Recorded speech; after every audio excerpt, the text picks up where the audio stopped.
जय हिंद दोस्तों, इस वीडियो में हम आपको हिंदी के वीवीआई ऑब्जेक्टिव क्वेश्चंस बताने वाले हैं। आप लोग पूरा ऑब्जेक्टिव क्वेश्चन याद कर लीजिए। ऐसे ही प्रश्न आपको एग्जाम में देखने को मिलेगा और यही प्रश्न भी मिलेगा हूबहू। ठीक है, तो चलो मैं आपको बता देता हूँ जल्दी से, क्योंकि आपका एग्जाम नज़दीक आ चुका है, इसलिए मैं आपको बता रहा हूँ। ठीक है, मौत का नगर किस लेखक की कहानी संग्रह है? तो आप लोग आंसर देना ऑप्शन नंबर डी नंबर पर अमरकांत जी की है। मौत का नगर किस लेखक की कहानी संग्रह है? तो आप लोग अमरकांत जी के नाम पर आंसर टिक लगाना। ठीक है, चलो अगला क्वेश्चन देखिए, यहाँ पर आंसर भी मैं दे दियो आपको। ठीक है, अगला क्वेश्चन, अमरकांत को किस कहानी लेखन के लिए पुरस्कृत किया गया था? तो डिप्टी कलेक्टरी। देखो तो ऑप्शन नंबर सी में है डिप्टी कलेक्टरी, तो आप लोग इस पर देकर टिक लगा देना। ठीक है सभी लोग। अब देखो अगला क्वेश्चन है, बीच की दीवार किसकी रचना है? बीच की दीवार किसकी रचना है? तो यह अमरकांत जी की है, यह भी अमरकांत जी की ही है। आंसर होगा आपका बी नंबर। ठीक है, याद रखना। अब देखो अगला क्वेश्चन देखिए जी, अगला क्वेश्चन आपका है कि 9 2 11 मुहावरे का अर्थ है।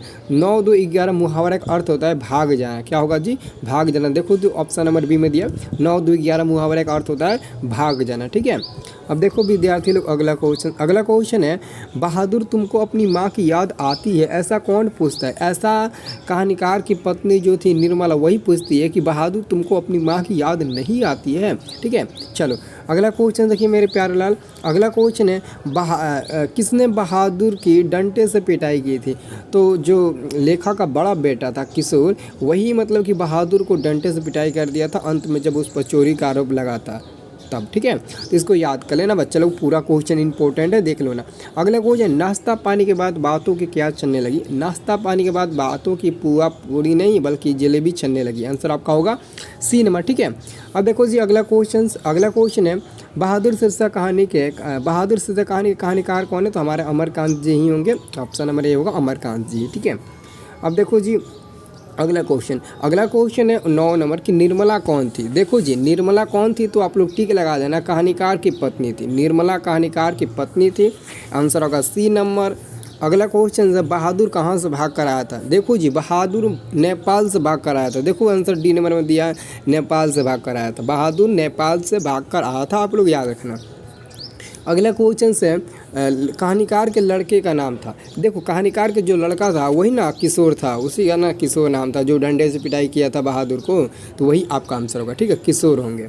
अब देखो अगला क्वेश्चन, बहादुर कैसा था? देखो बहादुर कौन था, कैसा नहीं बल्कि कौन था? बहादुर एक नौकर था, फौजी नहीं, पहरेदार नहीं, बल्कि वो एक नौकर था जो अपने मालिक इनके लेखक के यहाँ काम करता था। ठीक है, अब देखो अगला क्वेश्चन से, अमरकांत जी ने स्वाधीनता संग्राम में कब भाग लिया?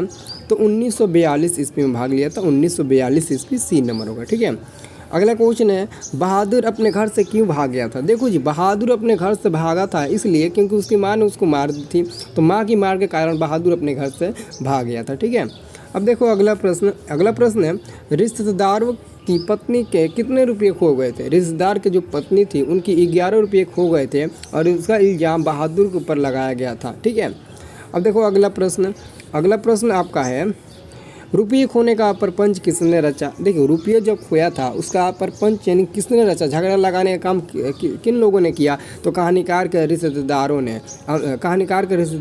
आंसर होगा सी नंबर। ठीक है, अगले क्वेश्चन से 18 नंबर, जहाँ प्रतिष्ठा नहीं वहाँ क्या रहना? यह बात किसके मन में उत्पन्न हुई? यह बात बहादुर के मन में उत्पन्न हुआ। क्यों उत्पन्न हुआ? क्योंकि वो मतलब कि वो सोचता था कि मैं पूरी ईमानदारी से लेकर यहाँ काम किया, इनका कोई भी मतलब कि काम अधूरा न छोड़ा, ना ही इनके घर में कोई मैंने चोरी आज तक किया।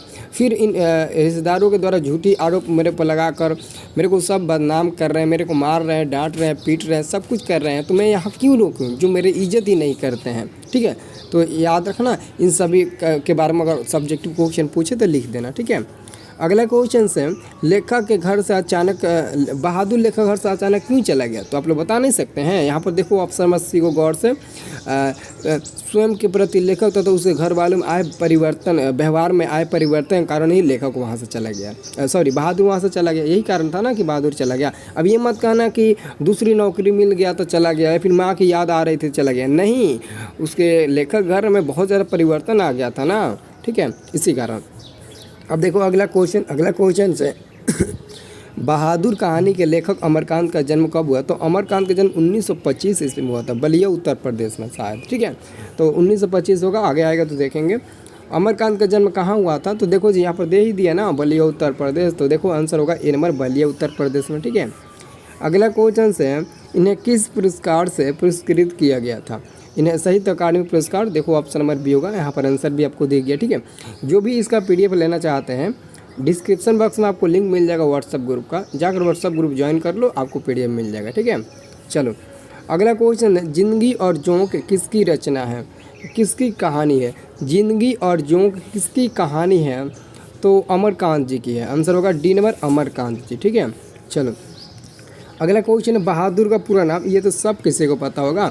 बहादुर का पूरा नाम क्या है जी? बहादुर का पूरा नाम है आपका दिल बहादुर। दिल बहादुर जो प्यारा बहादुर आपका है, ठीक है। देखो अगला क्वेश्चन से, निर्मला आंखों पर क्या रख कर रोने लगी? निर्मला अपनी आंखों पर आंचल रख कर रोने लगी थी। आंसर होगा सीमा, आंचल रख कर रोने लगी थी। अगला आपका प्रश्न है कि लेखक के घर में किसकी नितांत आवश्यक थी? लेखक घर में एक नौकर की बहुत ही ज़्यादा आवश्यकता थी। नौकर रखना एक बहुत ज़्यादा उन लोगों का शौक था कि मेरे घर में भी एक नौकर रहे, ठीक है। अब देखो अगला क्वेश्चन, माँ के डर से लड़का रात भर कहाँ छिपा रहा? तो लड़का रात भर बाहरी जंगलों में छिपा रहा, ठीक है। बी नंबर होगा जंगलों में। अब देखो अगला क्वेश्चन है, लड़के ने हंडिया से कितने रुपये निकाले? हंडिया मतलब समझते हो, जब उसकी माँ ने उसको मार दिया था, क्यों और मारा भी था, तो क्यों मारा था? क्योंकि उसने भैंस को बहुत कस के मारा था, इसलिए माँ गुस्से से होकर इसकी पिटाई कर दी। तो ये भी गुस्से होकर, जो नहीं छोटे बच्चे एक एक का सिक्किया हुंडिया में रखते हैं और जब ज़्यादा हो जाता तो उसको फोड़ कर निकाल लेते, ठीक वैसे ही दोस्तों था। और उसमें से मात्र 2 ही रुपये वो निकाला और 2 रुपये लेकर फ्रॉड 9 2 11 इनकी भाग गया, ठीक है। अब देखो अगला प्रश्न है, इस मोहल्ले में बहुत गरीब धनी नहीं, बहुत तुच्छ तरह के लोग रहते हैं। आंसर होगा ए नंबर, तुच्छ तरह के लोग रहते हैं। अब आप लोग गरीब धनी मत टिक लगा देना, नहीं तो गलती हो जाएगा, नहीं तो क्या हो जाएगा, गलती हो जाएगा, ठीक है। ये और ये न टिक लगाना, ठीक है। चलो अगला क्वेश्चन से आपका है, बहादुर लेखक की पत्नी निर्मला को किस रूप में देखता था? तो बहादुर जो था ना, वो किसी भी औरत को अपनी माँ के ही रूप में देखता था। तो जब लेखक की पत्नी है तो उसको भी तो माँ के ही रूप में न देखेगा। तो आंसर आपका क्या होगा, डी नंबर, माँ के रूप में देखता था। अब देखो अगला क्वेश्चन, बहादुर पर कितने रुपये के चोरी का इल्ज़ाम लगा था? तो बहादुर के ऊपर 11 रुपये का ना लगा था इल्ज़ाम, 11 रुपये का, ठीक है। तो इसको याद कर लेना, ठीक है। बस इतना ही क्वेश्चन था, इसको याद कर लो। यहाँ से 7 8 नंबर फिक्स है, ठीक है। सभी लोग इसको अच्छे से याद कर लेना। वीडियो को 2 बार भी देखकर याद करना, ज़्यादा देर का वीडियो नहीं है, 7 मिनट का तो वीडियो है, ठीक है। सब लोग वीडियो को लाइक कर जल्दी से चैनल को सब्सक्राइब कर लो। आपको हिंदी का पूरा मैं ज़बरदस्त अभी आज और कल मिलाकर आपको तैयारी करा दूँगा, ठीक है। उसके बाद से आपका एग्ज़ाम है ना, हमको पता है आपका एग्ज़ाम है, ठीक है। तो जल्दी से चैनल को सब्सक्राइब कर लो और वीडियो को लाइक ज़रूर करना, ठीक है।